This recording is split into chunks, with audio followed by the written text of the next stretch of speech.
And you'll find that they run the gamut from being very, very beautiful, very naturalistic, true to life, looking like flesh and blood, or the skin of antelopes will begin to remind you of human skin. And then you will find some things that look so, so grotesque and horrible, actually very, very frightening from these areas. And then others like this are very, very expressive. And so I think this represents one of those very classical, expressive ones. And here we find that antelope skin is used. They would most likely soak the skin for about 3 days in water and then put it to the heat, and it would be supple enough to stretch across the wood underneath. As you see, the wood is there. And you can tell where the ears are, how they've been stretched across the ears, and around the sides where the skin would meet. So these are items in the museums that we prize very, very much. Very often there are inserted teeth. Here you find little indications where teeth might have been inserted or something around the mouth. But at one point in time, some of the records say that actual human skin was used during warfare, whether it's war today with America or Germany or whatever country. There's also always vicious things that are done for the sake of one group trying to protect their people and their investments and their industries, etc. And you'll find that so too amongst the Igbo, that during war periods they were no less brutal, and they were very, very skillful in huge large blades, and go out and whoop off the head of the enemy. And then a young man would do this to prove that he was courageous to uphold a life for members of his family.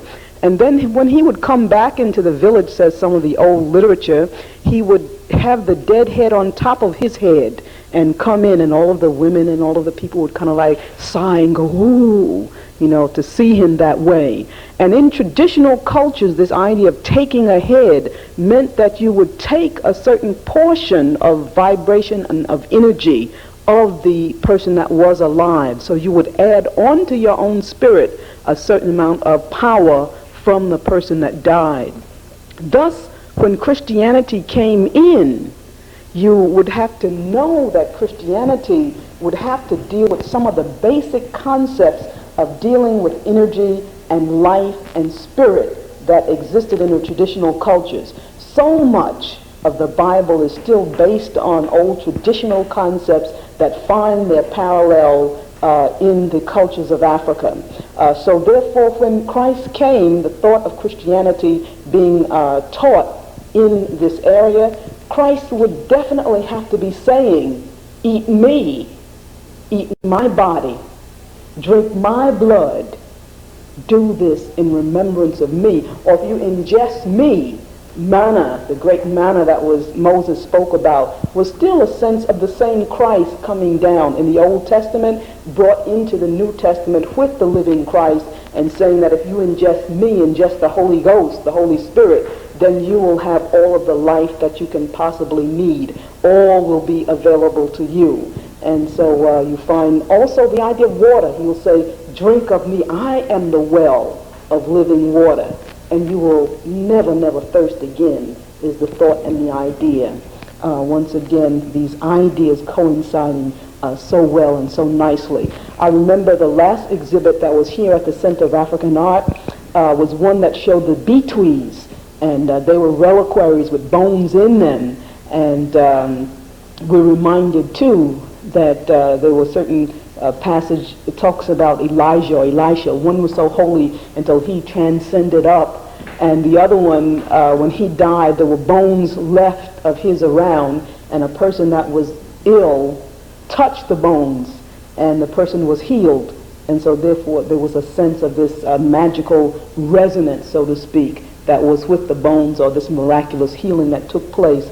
And those concepts and ideas are indeed part of the reliquaries of the Bakota people of Gabon, where they guard the remains of individuals who have lived a potent and powerful life.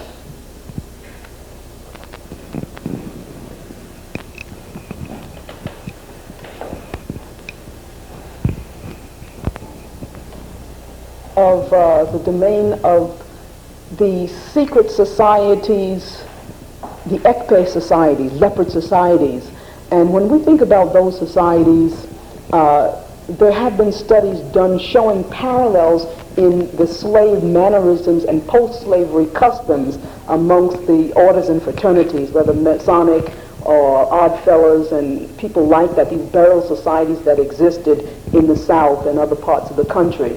And I'm told that there was one ritual that was recorded from old that speaks about the individual dying. A big wooden box was made, and at one point the ritual included a candle, lighting of a candle, eating of bread, some bread on top of the casket, and also cabbage. And when we think of cabbage, what is the symbolism of cabbage? It's money. It's money. And so too, that to pass from one of these age grade groups, or within the leopard society, to pass from one level to another, there was a fee or some kind of money involved. So too, the parallels of the two is very, very interesting. And even today, you'll find that in colloquial black America, someone will say, "Oh man, give me some skin." And what does that mean? You know, some skin, they'll kind of like go like that. But traditionally, you know, see, it meant courage and fortitude, where someone had been out to fight for the group and would come back with, you know, skin on top of his head. And of course, when that was no longer used, they would use antelope skin and the wood. Also, colloquially, they will say, "Man, give me some cabbage." And what does that mean? It usually means money. And once again, so there are these systems where the carryovers of Igbo culture comes into the New World. We know this so well too because of Equiano. Equiano is the slave that was caught, lived time in the southern part of the United States, was taken over during slavery to the Caribbean. And he was able to work and get his freedom somehow or other. And then he started to write, and he wrote about the various cultural groups in the islands then. You can still purchase his book at many of the stores that sell black books today, and you can get the writings of Equiano, who was carried over from Igbo land into the Americas. You can also see many other signs, across-river signs, in the art of Cuba and the art of Haiti, and coming into mainland America. So a slave could write? Yes, he did. He did. He could write. And there were others that could write as well. There's Arabic texts that are found in Sapele Island. There was a text that was found in Arabic and maintained, and so you can find documentation. How old is the history of writing in terms of... How old is the history of writing in Africa? You started to write first because I've made to believe that most of the Arabic writing started in Egypt. So Well, there's languages far before Arabic. The writing should go on with the shape, what significance? The head is stylized and is abstract. The head is abstract, and that's very typical in African art, to have abstractions. The head is sort of heart-shaped face, which is in keeping to much of the art that you find in Central Africa. But here we have a Madonna, and the way the child is being held is so very typical African. You'll find that very often in Western art, there's a sense of cuddling the child with a Madonna, having it up in the arms and singing lullaby, or treating it as if it's a sweet little soft, fragile being. But in Africa, you'll find the child like this as an appendage to the body. It's only one hand that's holding the child, the infant, and it'll be like just holding on, as if it's just glued on. It's attached. They don't treat it the same way. The theory is that a strong child is the product of a strong mother, and therefore it can cling and it can hold on. Also, they will not give undue attention to children because they on the low totem pole, so to speak, of the hierarchy. The elders are the ones that are most important, or you are important as you receive a name, then as you go through the age grade or the bush school societies, then after that go through the men's society. And so the older you are, the more wise, the more valuable, the more wisdom. Not like in some of the Western societies where everybody wants to be young and trying to dash here and there or get on a few genes or whatever, to doing things to be young. There you want to be wise and to be older. Once again, the theme of mother and child is so very, very universal, and so no doubt it did go into Catholicism. The theme of Madonnas straight throughout became the themes of an Isis, of Christ child and and Mary. And the prototype before that was the theme of Isis and Horus and Nile Valley civilization. Have the themes in many cultures, a theme like the theme of Isis and Horus. And those themes were prototypes, and you'll always see that they followed throughout and continued. There's some themes or ideas that never die, and that they'll always continue to exist. Once again, a Christianity that did not base itself on those very basic prototypes or formats. Christianity did not come to destroy, but it came to build upon that which already existed. So it was not a question of copying one after the other so much as using the format that was already there, or not so much as plagiarizing as, but what else is available? It's a part of your thinking and a part of your habit. So I guess in that sense, it is a sense of copying. Could you explain the theme of Isis? Oh, well, Isis is is the female part in ancient Nile Valley civilization. She represents the mother concept, the woman concept, the female element, Horus being the male, and then the Christ child being Horus. This brings to mind something that has been said about African art, that most of it is not done for the love of art, but every bit of art is useful in everyday life. What would you say about that? I think it's the idea of creativity. The contemporary artists say that art is life and life is art. So it's a full process.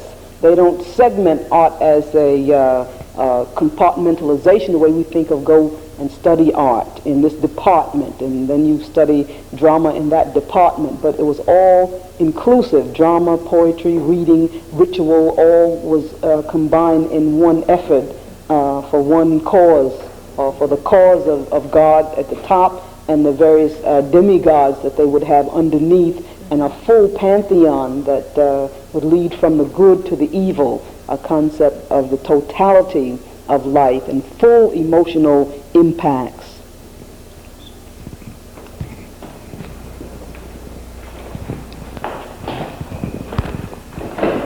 You might want to follow.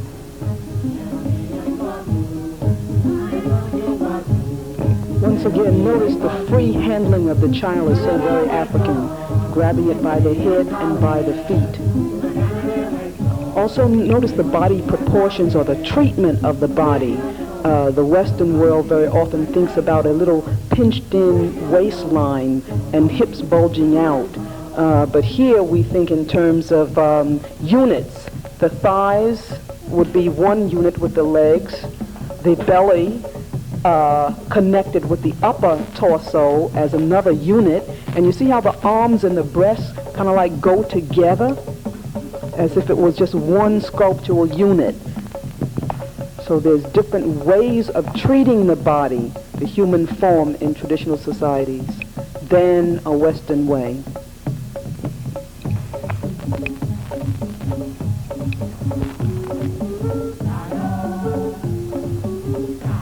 We have been just looking at some Madonnas in traditional Africa and saying how important they were because of fertility, and the theme of mother and child worldwide is one that's emulated, and yet at the same time the way the child is held, it's not so much a coddling of the child, because in areas where infant mortality is great, they realize that a child could die, and so a person becomes more important the older the child is, and as they come through bush schools and bush societies. And so there's a sense of not over-worshiping the imagery, which has its parallels, I guess, in New Testament Christianity, because here we find that people are taught not to worship Mary, that there's a sense of emulation of her and appreciation of her, yes, but she didn't receive the Holy Ghost, so to speak, until Pentecost was there. She was one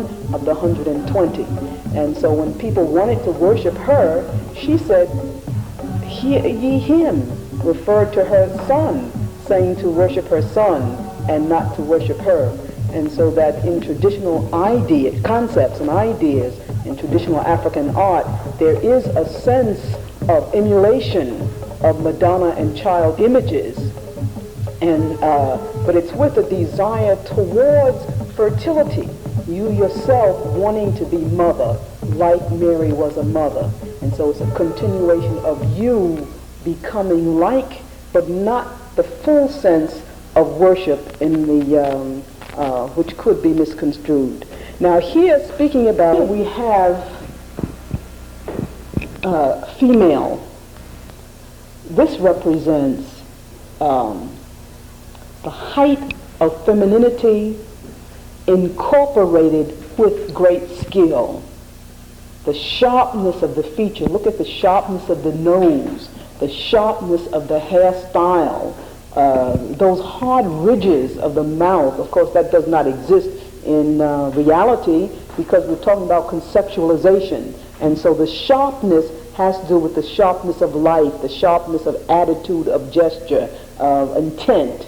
And these are water spirits. The face is white because that indicates the lightness, the airiness that's involved here. White is not so much skin color, but the association with getting light and belonging to the spirit world. It's also associated with cleanliness as being part of purity of water, pure water, and of the spirit world. It's like white that's the kaolin type of white that's associated with the ancestors and the riverbeds, as a little white light and the sunbeams hits the little surfaces of the water and cause a little shimmering. That crystallized little effect that's there, that's moist, that mist, is a kind of like ideal, lofty, sweetness, elevating, uplifting, illuminating presence. And that is the presence that is associated with this type of a spirit that has no wrinkles on the face, it has scarification marks, it has its identity and its beauty. Very often, white face mask will have large attachments to it, superstructures of hair coiffure style, and you don't see it on this one, but many others, and we will have a chance to see some where there's heads on top of their heads, or wheels on top of the head, the wheels of your mind. Wheels continuing to rotate and to move is the energy on top of the head, or the idea of ram's horns, the horns that continue to become like energy that twirl and turn on top of the head. And so that we know the representation of good, one of the themes of the exhibit is beauty and the beast. And so this would represent the world of beauty, the world of glamour, the world of softness, of femininity. When someone has time and leisure, that is when you can make huge structures on top of their head. Friends and family and people will come and they'll make you more elaborate, more beautiful. And so these are times of peace, times of plenty, and all associated with the beauty aspect as opposed to the beastly. They are associated with growth and what becomes the good in life. Now, how do you white as meaning the good, the powerful, the supreme, and the concept of blackness as meaning the appease? That had to do with 15th century concepts and ideas of slavery. When slavery came in, then people would juxtapose black to white. But before that, there was no juxtaposition of black against white. If you were black or dark in complexion and you lived in Pacific Island, you might have been Melanesian. Or if you were black in Pakistan, you were called Baluchistan. Or if you were in part of the Aborigines in Philippines, you were called Aki. And so people were called by the name of their people or their land. Black and white did not come into being until you had a slave system. And so much of the traditional concepts in art might have been traditional concepts and ideas that originally preceded the advent of certain forms of slavery when it became skin color designations. And so therefore there were other associations. Is it true that it is true though that in some parts of Africa the color white is associated with death and evil, isn't it? I know in some places yes, it does mean death, but death in reference to otherworldly.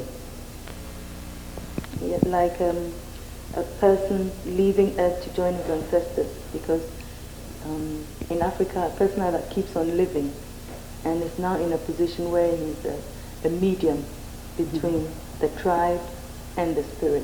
Is that what you mean? Yes, that's right. So, and it's associated with purity in certain areas as well. But I think you mentioned to me one time before that you thought it was leprosy.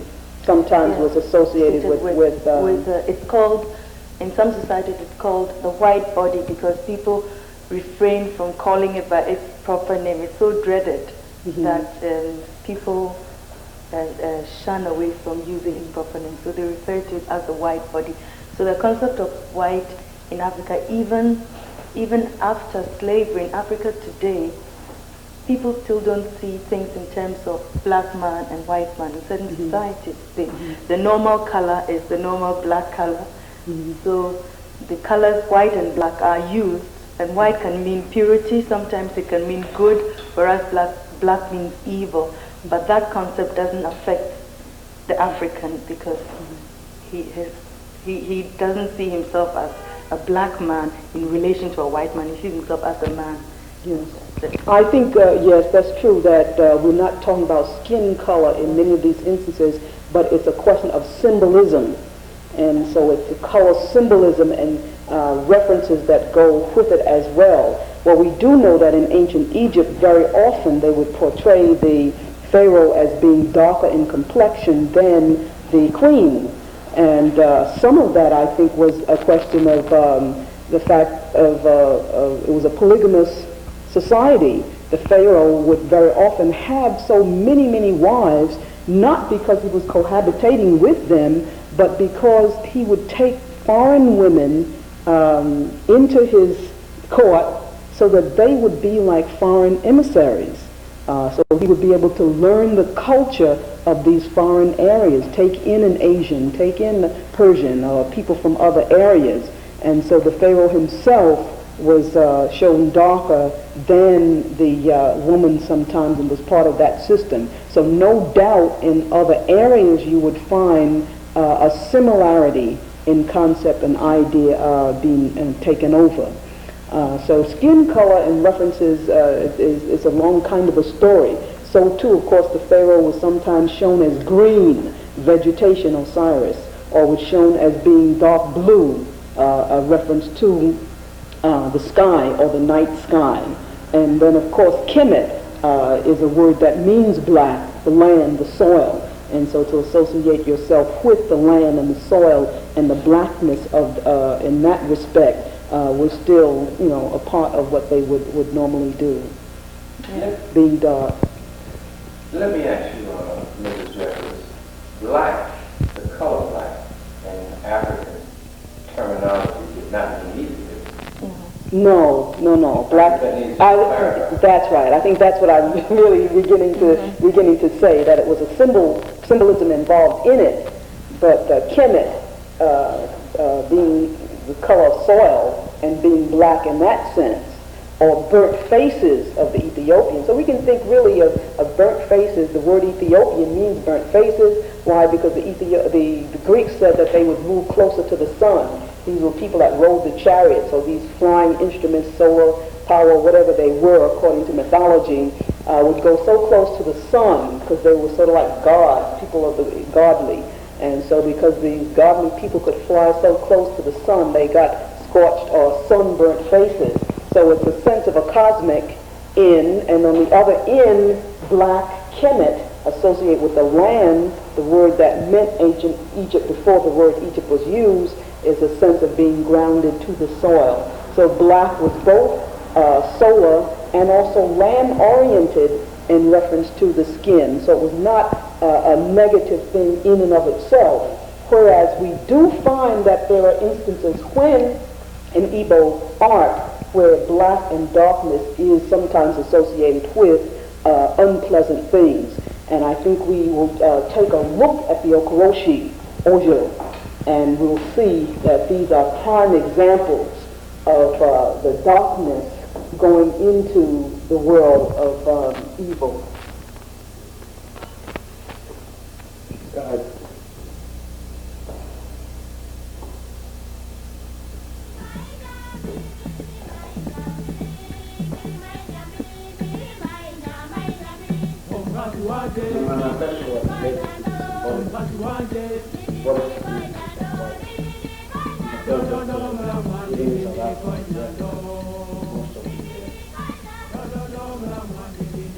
Spiritual leaders, spiritualists, I would say, and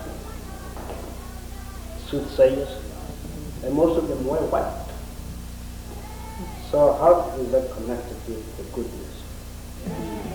Something spiritually higher, the higher above us. Well, people, well, you call them soothsayers, and indeed, I think what happens is that people get called witch doctor and all kinds of derogatory terms from time to time when they, in essence, mean a whole mixture of things. See, witch doctor is a term that we can no longer use anymore because very often when we meant a metallurgist, we said witch doctor.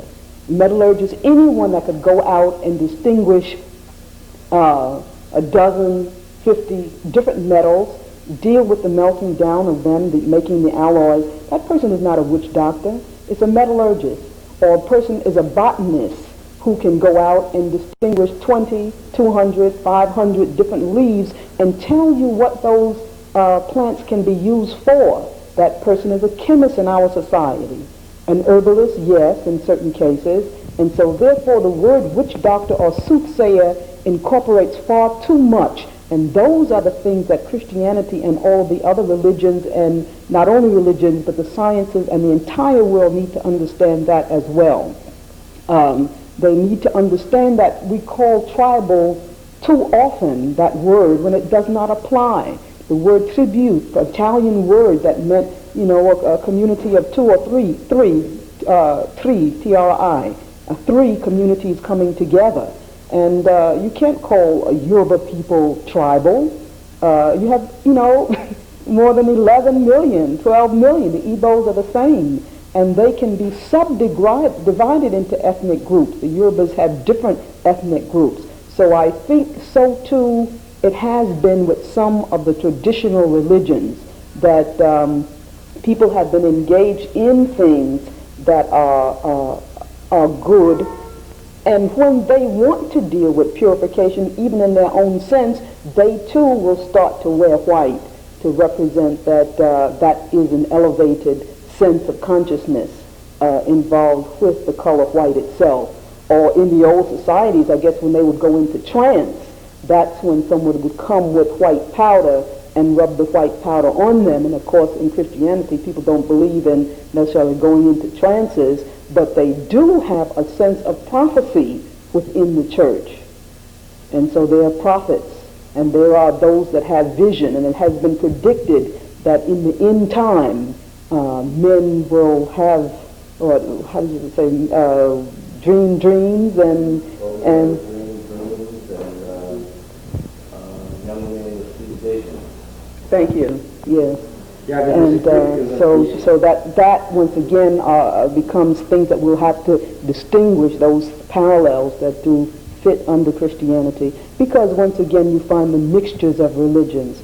But we're looking at these okoroshi ojo, and they are very, very powerful imagery. Very, very powerful imagery. These are the kinds of things that people have looked at and said, oh, if that's Africa, I'm not African. Oh, I don't want any parts of it.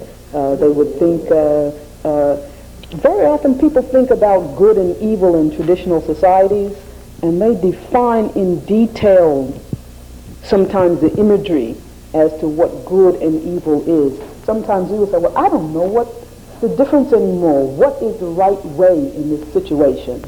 And it's a little mix-up. But when we define good as that which causes proper growth, prosperity, and development in a normal line of things, as the way the normal plans or intentions were, or the normal will, Creator's will was designed for these things to be, that's good. But in any instances of deviation from that, those are the things that begin to be called evil. And this exhibition here at the Center of African Art deals with community and cosmos. That's the title. And in dealing with community, there were these plays that used to take place amongst the Igbo, religious plays, with a cast of 25 or 30 different characters. And people were interested in man's relationship to man in these plays that were the ancestors to contemporary soap operas. The old writings of Talbot in the 20s, 30s, 40s described these plays as, not having a great plot. That's what he said, that they didn't have a great plot. Then, of course, this is the beginning of Hollywood, and people always wanted things to have a great plot.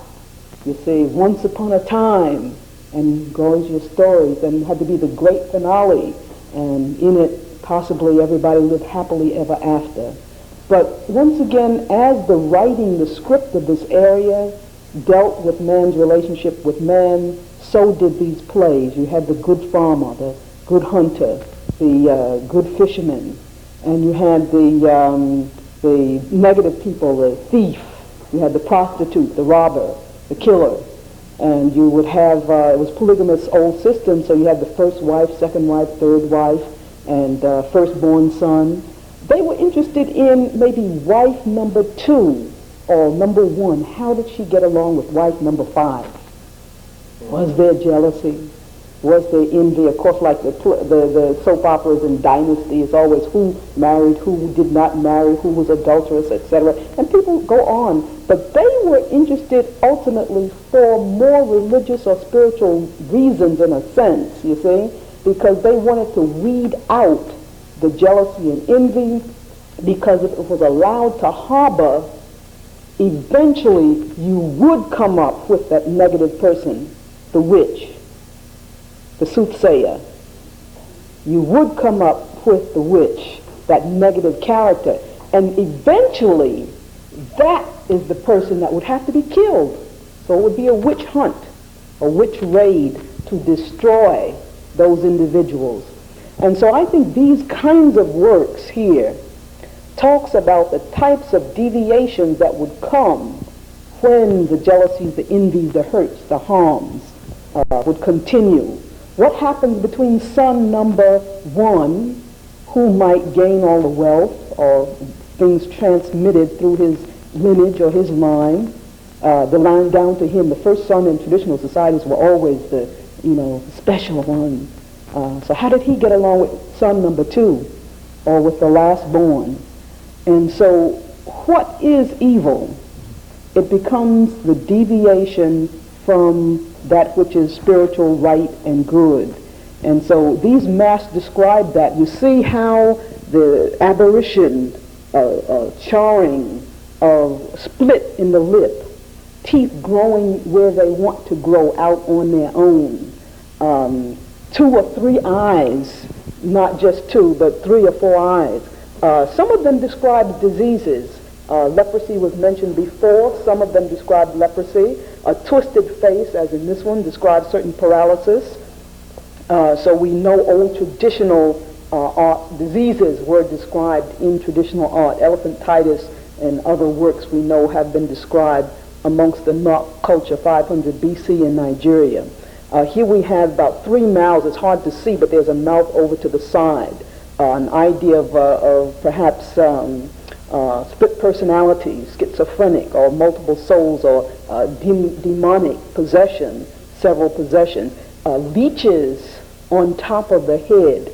In our society, we think too about the leeches, the bloodsuckers. We say that's downtown, in New York or the big cities here and there. The bloodsucker personalities that may come about once again because they become people who have deviated from the standard norms. So it's a sense of the rough and the wild coming out and saying, warning, don't do this, don't harbor that, don't be this way, or you'll be like me. And so they come out with the idea of reprimanding. Some of them can kill or destroy. I always say, well, if it was one of these Okorojis around in the 1960s in New York City, there would be no drug problem because they would have killed the first few pushers, and that would have been the end of the drug problem, you see. Are you saying that people made these masks to, number one, to more or less identify evil, but were these masks somehow to transfer or to act upon evil in the society? We call them masks that are agents of social control. Amongst the Ngere of the Ivory Coast, they are a police mask, or they eventually become judge mask. Amongst the Igbo, they become under the domain of the Ekpe society. And so they become disciplinarians of the society. Sometimes they chase women who don't stay in line the way they should be. How do they enforce their power? How do they enforce their power? With a whip and a rod, they'll actually come out and be ready to kill you on certain occasions, certain times. In other words, someone put these masks on, and when they put them on, they took on the spiritual That's right. attributes. That's right. They did. They did. They took on the spiritual attributes at that time. Some will show lesions in the face or pustules on the side. And so they become very, very expressive, even if you did not know what they meant. You see, works of art can stand on 2 different levels. From the aesthetic point of view, just pure aesthetics, which of course, why we have them in these galleries like this, encased in glass or plastic with high-powered security, because they're looked upon not necessarily for the social context or the historical meaning, but they're looked upon in modern society here on Park Avenue as works of art, expressive, dynamic, powerful forms and shapes. And that's why they're on display, regardless of the meaning, you see. But it's just that those that continue to look and find out the meanings, I mentioned there's 2 reasons you could have a work of art. One, purely aesthetic, or you could begin to understand the social context, the historical context, political context out of which these objects came. And so they would be describing things like cancer. That's what we call any growth in the human today that goes out on its own, or ulcers that eat away, aberrations, any kind of deviation. We can begin to name them, and so too we find that these are the same menacing factors that we deal with today, whether it's in traditional societies or in the megalopolises of America. I just wanted to clarify more clearly, because African art has been rejected by the African community in America because we've known very little about it. For clarification, one wore this mask as a symbol of authority, or representing what the mask itself inferred. So if one put on an evil mask, or one put on a mask that indicated evil, then is it that that person became evil or represented that evil spirit and then did whatever it was in the community that this evil spirit was created to drive away? I think in these instances it's not so much evil as it's almost like taking no, I'm not saying the mask. If the mask is good and one put on a mask is good, then, but I want you to explain how that works. It's almost like having a deadly serpent in your hand. They can use the venom of the serpent for positive, good reasons, you see, and yet at the same time the serpent we think of normally in the Western society as an evil kind of a creature. Although they didn't, they thought of the python as a disciplinary god. And those women that were very faithful to their husbands amongst the Sanufo, we know, according to Anita Glaze, were those that could deal with the python. And so this too represents not so much in every instance evil, but that individual that became so powerful that he had the right and the authority to deal with the darknesses as well as the positive things of life. But more so in this case, the darknesses. You'll find more plentiful supplies of these. They had strange names, that I think some of the catalog describes some of the names that they had. Evil dog, treacherous beast. And so these were the names that equivalent of the visual forms that would actually come out. In our society, and the person who enforces law wears a police uniform. Are you saying the person who enforces certain kinds of law would wear this mask? From the spiritual domain, yes. Okay. And if they were higher enough in the Ekpe society, not anybody could wear them. Okay. Certainly. So that was a symbol of authority. That's right. Okay. That's right. Now, here I just wanted us to also just get an idea of the moth mask in its full outfit. And there is a stick leg in this particular case, but you'll find that they will be standing also on tall stilts with both legs high up in the air, as well as just doing a 1-foot acrobatic stunt.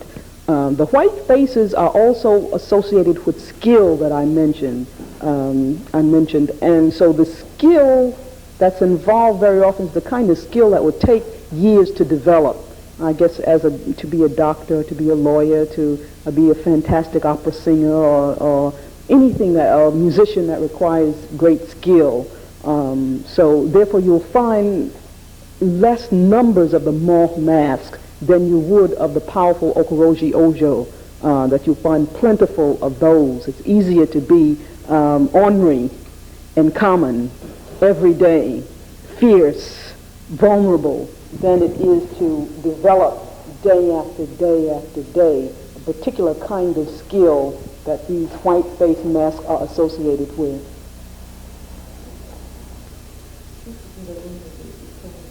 No, Ikenga is next door, so we can...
Our director, Dr. Susan Bowman. bonded materials. The Ikenga, when she was, I guess, doing more work as senior curator at the Metropolitan Museum of Art. These Ikengas have to do with the hand. They represent power of the hand. And in old traditional societies, it was as if it was a god, meaning something that you would come to every day or periodically, very often, and you would deal with the power in your hand, meaning will and destiny, what you wanted to do in life, what you wanted to accomplish. So it's a sense of accomplishment. So what the sculpture is holding in the hands becomes very important. Having hands in certain sculptures become very important, and the absence of hands on the sculpture is as important.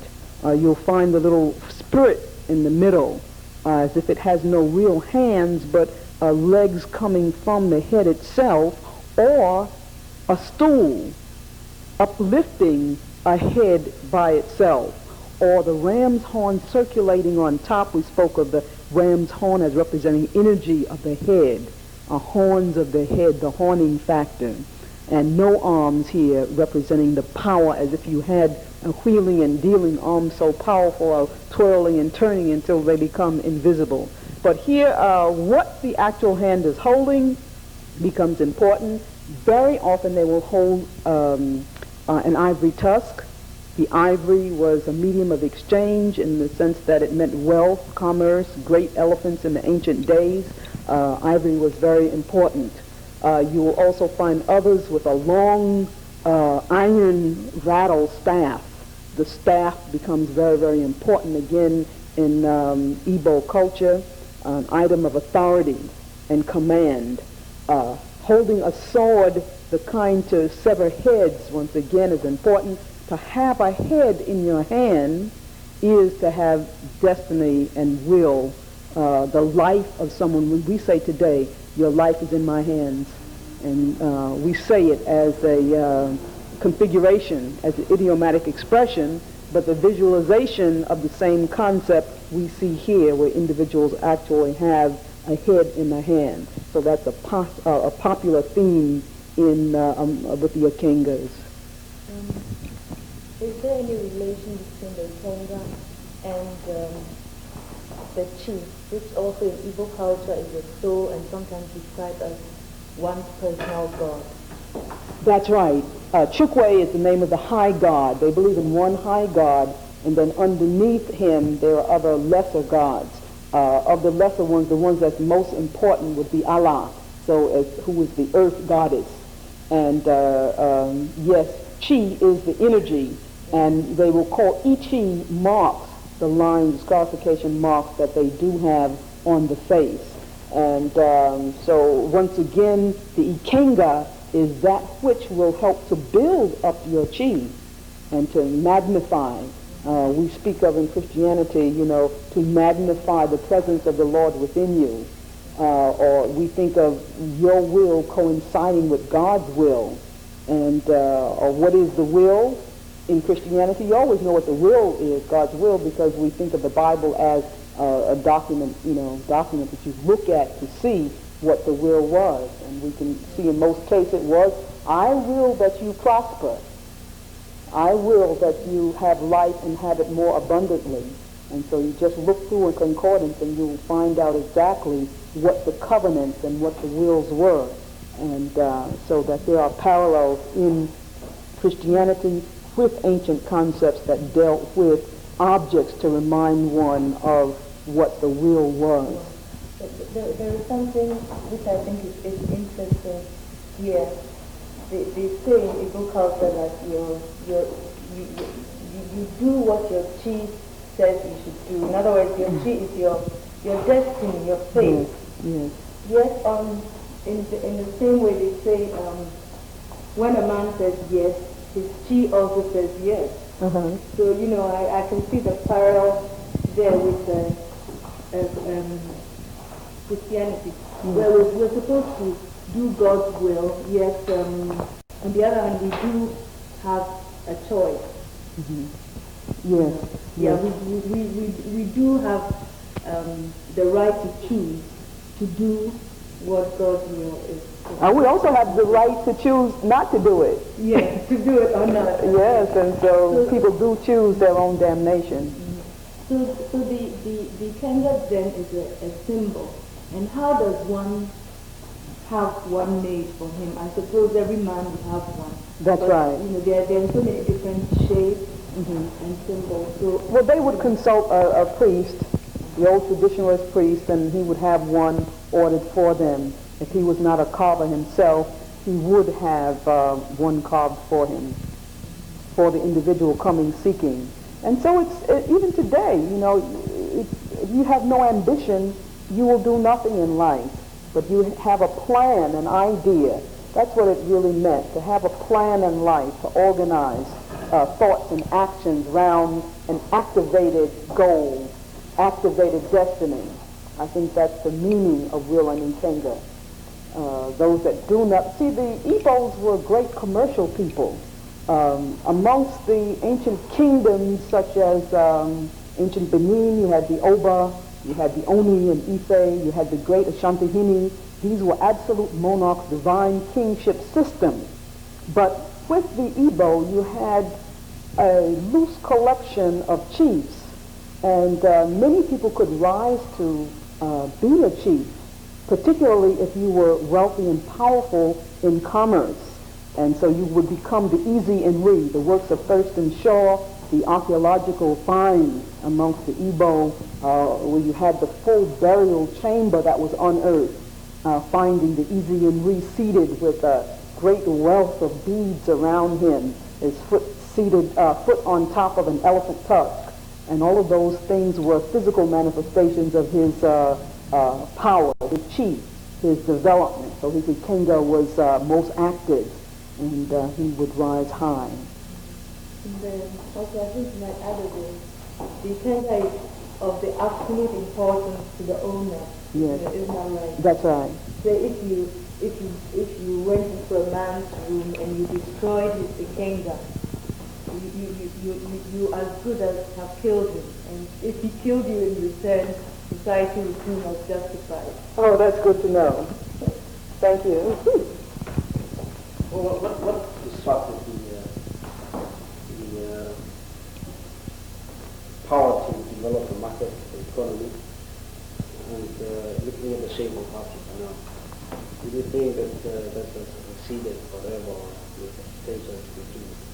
I think some of these are the questions that you need to ask a political scientist. But in general, we do know that the presidents of the various countries are working with the economic system today. We do know, with you being from South Africa too, that much of the mineral wealth of the world does reside in Africa, that there are certain mineral deposits and the diamonds and the various other bauxite and products that the Western world needs today.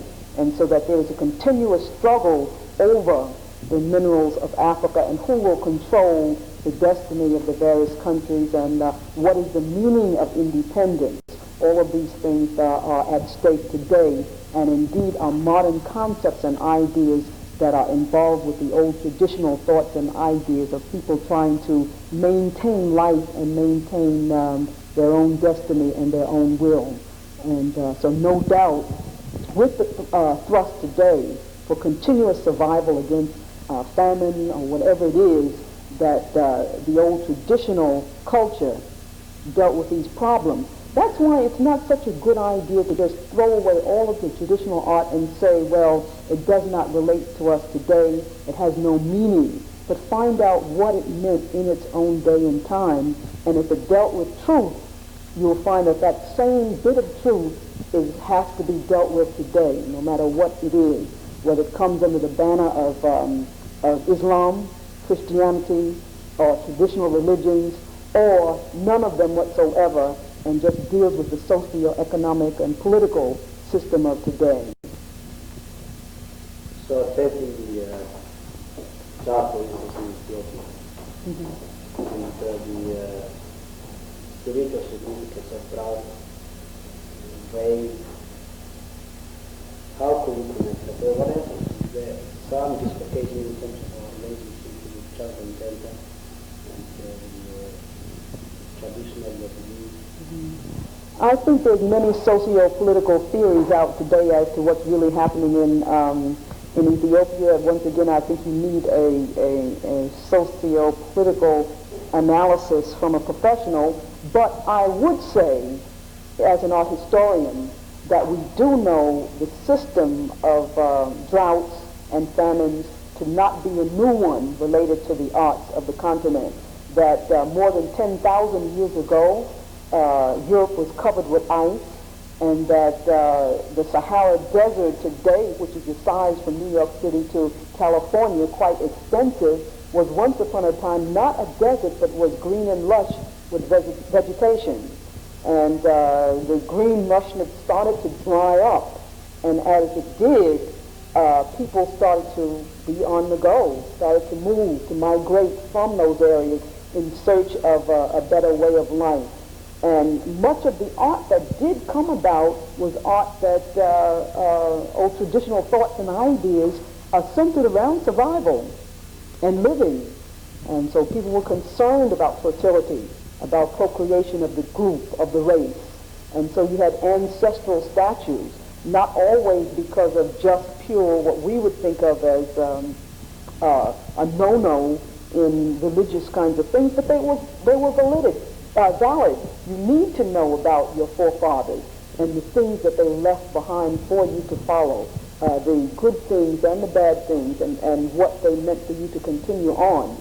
So as we have our W.E.B. Du Bois as our president that we remember of the various countries, so too we must separate some of these objects we're speaking about, those political rulers that helped to develop.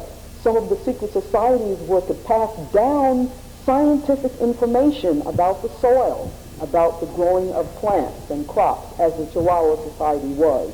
Some of the mystery schools of ancient Egypt sort of continued in forms in other part of the continent.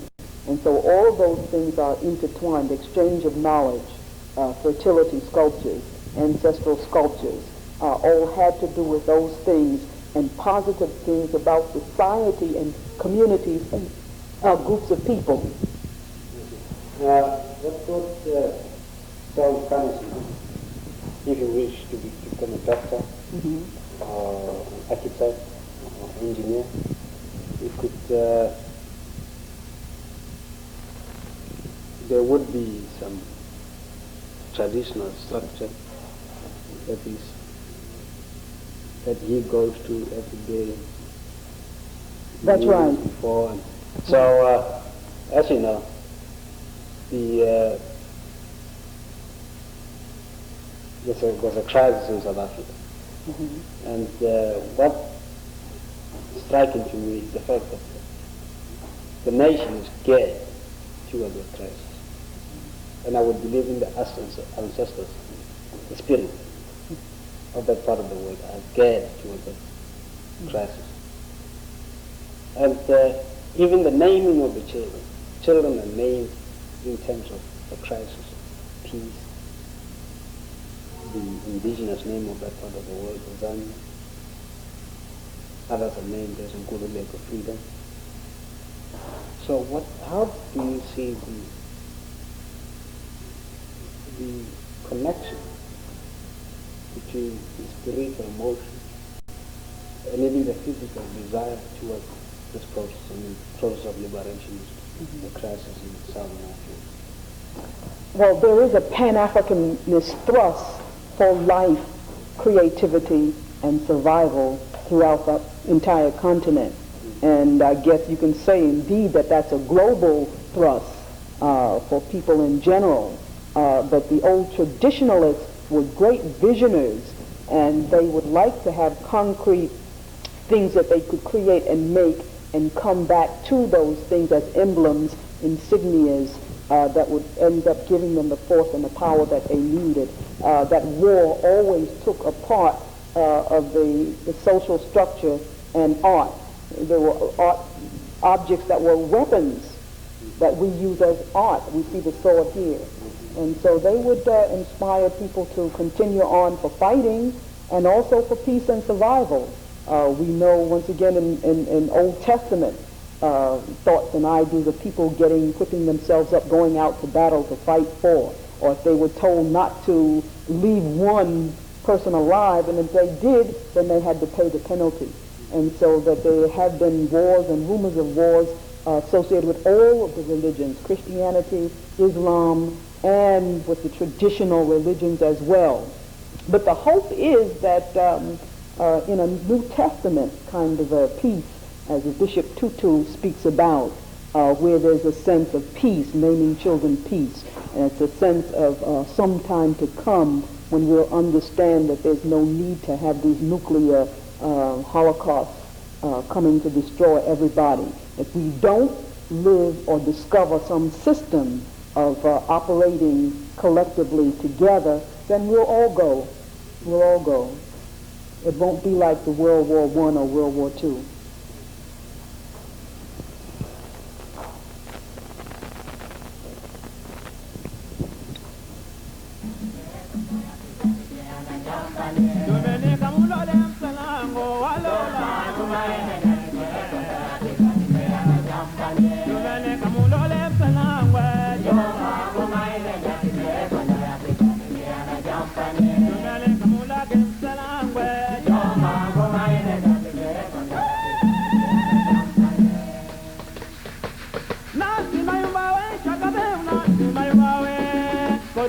Para